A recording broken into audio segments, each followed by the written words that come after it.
Ce n'est pas ça le sens que je vais donner à mon affirmation. Oui. Je vais tout simplement dire qu'interdire chaque citoyen ne veut pas dire qu'avoir un fouet et chicoter chaque citoyen lorsqu'on commet un abus.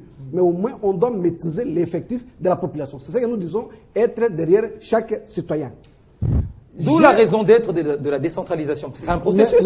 C'est une démarche qui va aboutir. Attendez. Mais bien sûr, lorsque j'ai fustigé le caractère maigre du budget alloué au ministère de la Recherche scientifique, ça veut dire que nous, un pays qui avons une histoire d'Ebola, aujourd'hui, lorsque Ebola sévit en Afrique de l'Ouest, on devait être le premier pays qui devait amasser assez de revenus en vendant les vaccins. Si jamais le gouvernement sortant se serait occupé sérieusement de la recherche. Les grands laboratoires équipés dans le monde n'arrivent pas à le faire. Non, mais les deux Américains sont des vaccins expérimentaux. A fait, mais ils sont guéris. Ils sont guéris. Mais il y a un médecin, et aujourd'hui, au moment où je vous parle, il y a un prêtre qui est décédé. Les États-Unis. En Espagne.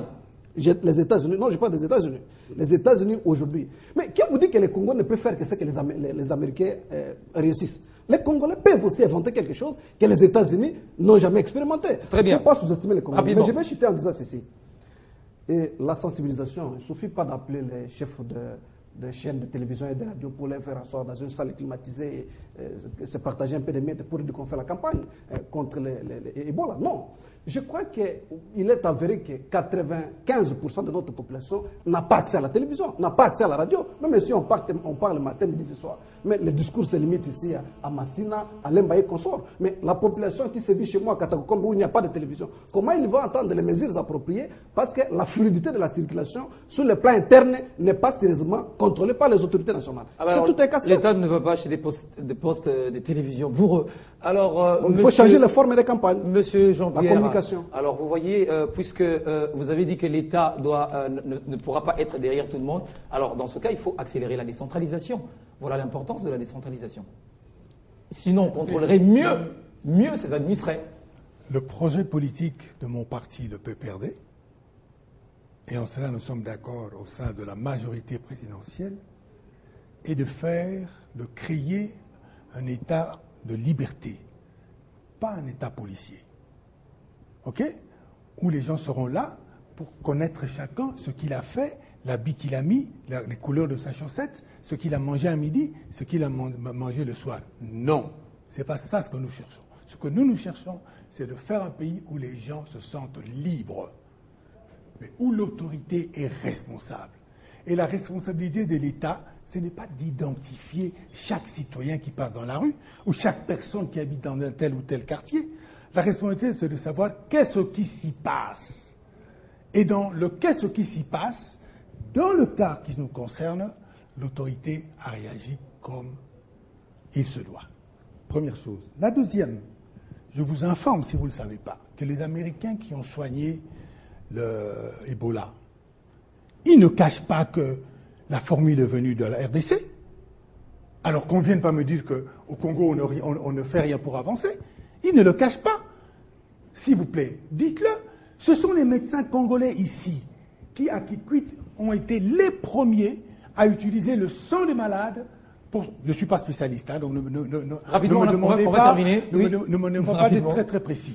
Mais c'est ça. Et les Américains qui ont soigné, ils l'ont dit clairement. Alors, si vous vous bouchez les oreilles, lorsqu'on dit bravo pour vos compatriotes, et seulement pour applaudir les autres, c'est votre problème, ce n'est pas le mien. Moi, je sais que si aujourd'hui on arrive à avancer un peu à Ebola, aux États-Unis, c'est parce que les Congolais ont travaillé, c'est parce qu'ils ont commencé un système qui a été prolongé aux États-Unis. Et aujourd'hui, nous avons des résultats. Et nous sommes en droit maintenant d'attendre à ce qu'ils nous amènent aussi ces résultats-là pour qu'on soit... On va finir avec Laurent Onyema. Rapidement, on n'a plus de temps. Il y a des valeurs universelles autour desquelles on ne discute pas. La liberté, tout le monde le sait. Ça n'a rien à faire à un État police. La liberté, c'est une définition la plus connue. Je ne rentre pas sur ça parce qu'il n'y a plus de temps. Oui. Je rappelle une nuance. L'honorable Janet Kabila a posé une question au Premier ministre Matata un jour. Elle était au Parlement. Elle dit, Monsieur le Président, Monsieur le Premier ministre, vous amenez un projet de budget.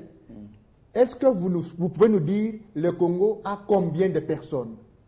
On ne peut pas faire des projections pour un peuple inconnu. Et des autorités parlent en disant approximativement. Ce n'est pas sérieux. Merci. Il faut une politique dans notre je État. suis désolé, on est bien obligé de mettre un mot. Et la conclusion, c'est la suivante, et que la maladie Ebola est là, elle est déjà contenue à Djerra là où elle est, mais tous les scientifiques congolais partout qu'ils sont, ils doivent se mettre debout, commencer à présenter des projets au niveau du gouvernement. D'accord. C'est rapidement, on a fini. Et nous allons créer un vaccin. Merci, honorable.